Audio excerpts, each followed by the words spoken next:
Le plus grand défi posé à l'Europe pour ces prochaines années, c'est Manuel Rajoy qui en parle comme cela, c'est celui des migrants. Le Premier ministre espagnol est très inquiet. Pour en parler avec nous ce matin, Alain Marceau, député des Français de l'étranger, de cette 10e circonscription qui est immense et qui justement est peuplée de nombreuses personnes qui cherchent refuge ou asile en Europe.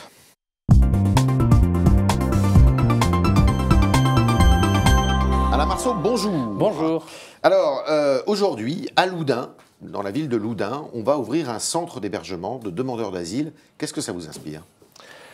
J'ai une pensée, bien sûr, pour ceux qui vont être hébergés, qui sont peut-être des réfugiés politiques, mais qui sont souvent, dans la plupart des cas, des réfugiés économiques. Ils sont majoritaires, les réfugiés économiques ? La majorité économique, bien sûr, c'est économique. Les réfugiés politiques, on va faire le tri, comme on peut. Déjà, vous avez vu qu'il y a de faux Syriens, il y a de faux passeports syriens, qui permettent à des gens qui parlent arabe de se présenter comme Syriens. C'est pas Frontex qui dit ça, oui, notamment. Oui, absolument, c'est vrai, non, mais ça a été constaté. Donc, on est dans une surenchère absolument épouvantable. Et alors, j'ai une pensée, bien sûr, pour ces réfugiés, mais j'ai aussi une pensée pour les habitants des endroits où, effectivement, on va créer des petits Calais partout. Alors, est-ce que c'est effectivement... C'est une mauvaise idée de rouvrir Calais. Écoutez, je me tourne un peu vers nos responsables politiques qui montrent leur cœur en train de saigner, leur générosité, ça se vend facilement, c'est vrai, ça fait plaisir à tout le monde. Mais je propose à tous ces responsables politiques de prendre un centre d'hébergement chez eux, dans leur circonscription, pour que leurs électeurs puissent effectivement réagir. D'accord, mais alors qu'est-ce qu'on fait ? Comment on fait ? On ne fait rien et on ne pourra rien faire. Nous sommes effectivement en présence d'un phénomène comme jamais nous n'avons eu en Europe, au moins depuis la fin de la Deuxième Guerre mondiale. Et vouloir faire quelque chose aujourd'hui, c'est comme si on voulait labourer la mer. Nous avons l'Europe qui s'agite, l'Europe qui est complètement anéantie dans cette affaire. Elle est anéantie dans tout, d'ailleurs, l'Europe. Il n'y a pas d'Europe politique, il n'y a pas d'Europe économique, il n'y a pas d'Europe... L'Europe est morte ? L'Europe est morte depuis longtemps, elle ne le sait pas. Alors vous avez quelques types à Bruxelles qui s'agitent et qui viennent donner la leçon, et qui font la leçon aux États souverains. Maintenant, c'est formidable. Madame Merkel aussi, Madame Merkel qui dit qu'il faudrait dissocier, séparer les réfugiés politiques, ceux qui ont une raison d'être là, des Syriens, des Irakiens, des Irakiens, éventuellement des Érythréens, un peu afghans, oui. Et les autres, il faudrait les renvoyer chez eux. Comment on fait pour les renvoyer chez eux ? Gros problème, je ne sais pas si vous avez vu ce qui s'est passé aujourd'hui en Hongrie. Et des flots sont arrivés. Jusqu'ici, les Hongrois, les malheureux Hongrois, qui sont parmi ceux qui supportent le plus gros du fardeau, ils voulaient essayer de faire un tri, justement, d'avoir au moins l'identité. Eh bien, ils viennent de renoncer. C'est-à-dire qu'aujourd'hui, c'est ce que j'appelle labourer la mer. Vous avez ce flot continu qui va arriver. Ça va être... Qu'est-ce que ça va être ? Ça va être des millions de personnes. Et ça va se terminer comment ? Je ne sais pas, peut-être par une guerre civile. Est-ce qu'il faut faire, comme le dit Monsieur le maire, intervenir par exemple, pour ce qui est de la Syrie, en Syrie, à terre, pour prendre le problème à la racine ? Il est certain que nous, Européens, nous, Occidentaux, j'allais dire, nous devons nous poser la question de notre responsabilité dans cet énorme problème.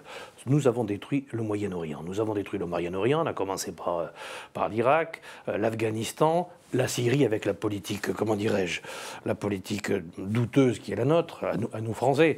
On fait la guerre en Irak, mais en Syrie, on protège... Enfin, les Américains ont quelques responsabilités. Les Américains et l'Europe. Et en Libye, c'est pas nous. Il me semble que c'est quand même nous, Français. Donc nous avons mis un grand désordre dans cette partie du monde, et aujourd'hui, ce désordre est en train de se venger. Et le Moyen-Orient, tout simplement, il débarque chez nous. C'est nous qui avons mis ce désordre. Alors il faut se dire comment rétablir la situation déjà. Et c'est vrai qu'il faut commencer par rétablir la situation au Moyen-Orient. Comment faire ? Aller faire la guerre à Daesh ? Mais ce n'est pas Daesh, à la limite, qui est l'auteur de tout ça. Je me demande même si Daesh n'est pas un élément stabilisateur de la région, dans la mesure... Oui, absolument, je vous explique pourquoi. Parce que Daesh est en train de créer un Sunnisland, et ce qui n'a jamais existé, puisque finalement le Moyen-Orient, il est en train de souffrir des accords Saïd-Picot de 1916 ou 1917, qui avaient fait une partition inintelligente et un peu n'importe comment du Moyen-Orient. Aujourd'hui, on est en train de créer un État sunnite, et il y avait besoin d'un État sunnite. Et alors, c'est sûr qu'ils le font dans la violence, dans l'exagération, dans la pire, ce que certains appellent la barbarie. Plus que l'exagération, ça c'est un euphémisme quand même. Ce que certains appellent la barbarie, mais le terme est utilisé n'importe comment. Mais je crois que nous avons besoin effectivement de cet État sunnite dans cette région. Ça répand un vide. Et le problème, c'est que les populations adhèrent. Alors faire la guerre, moi je veux bien, mais la guerre, on l'a tellement faite là-bas. Moi, vous savez, j'ai une phrase que j'utilise en ce qui concerne le Moyen-Orient. Je reprends la phrase de Romain Gary, même si c'était pour des raisons différentes. À l'est de Beyrouth, notre ticket n'est plus valable. Notre ticket à nous, occidentaux, n'est plus valable à l'est de Beyrouth. Qu'est-ce qu'on fait alors ? On ne fait rien.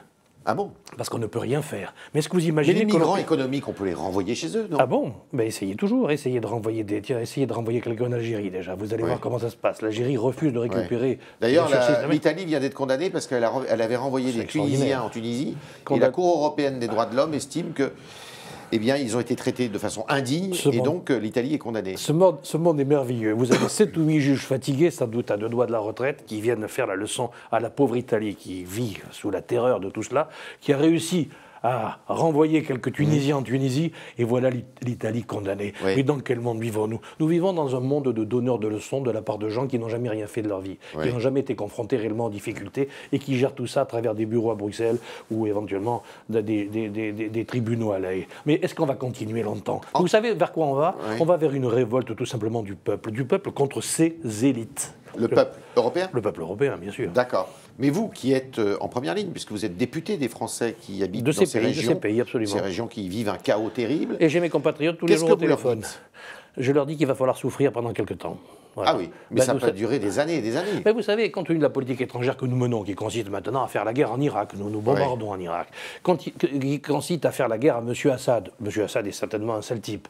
Mais enfin, bref. Pour mettre qui à la place? Nous entretenons des groupes djihadistes que nous finançons, que nous armons pour faire la guerre contre M. Assad. Mais c'est extrêmement grave, excusez-moi. Alors j'ai mes compatriotes de Syrie, du lycée de Damas. Vous parlez des rebelles syriens les qui sont ni dans Daesh, ni...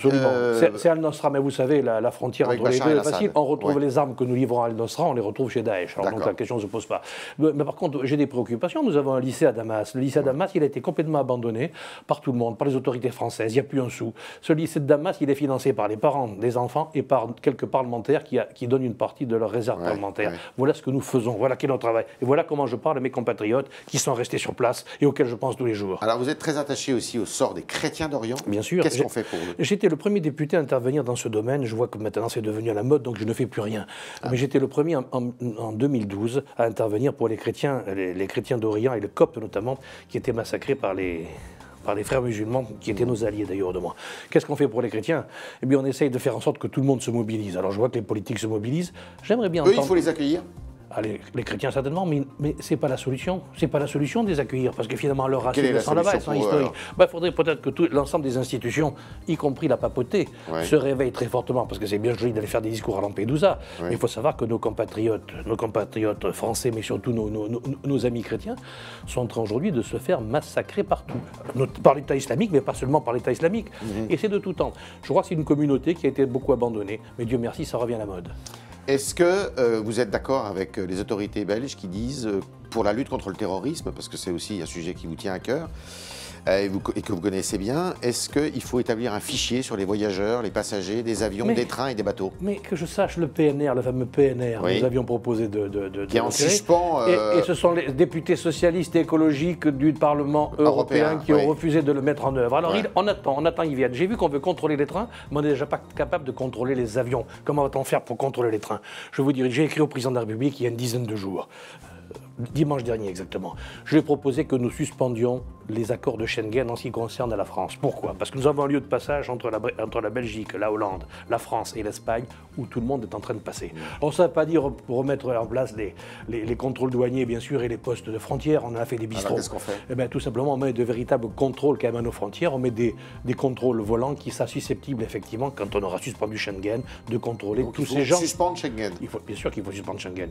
C'est une période provisoire, en général c'était 3 mois, la jurisprudence c'est 3 mois.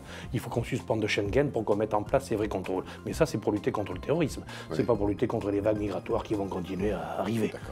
C'était le talk de Alain Marceau qui nous a dit que, eh bien, il faut suspendre Schengen pour lutter contre le terrorisme et établir des contrôles volants aux frontières. Et il nous dit que contre les migrants, aucune politique et aucune mesure envisagée, que ce soit les centres, que ce soit le renvoi dans leur pays d'origine, ne sera possible parce que, eh bien, ça ne résoudra absolument rien et que le ticket d'entrée de la France, notamment au Moyen-Orient, il s'arrête à Beyrouth. Au-delà, eh bien, nous sommes incapables. Merci Alain Marceau.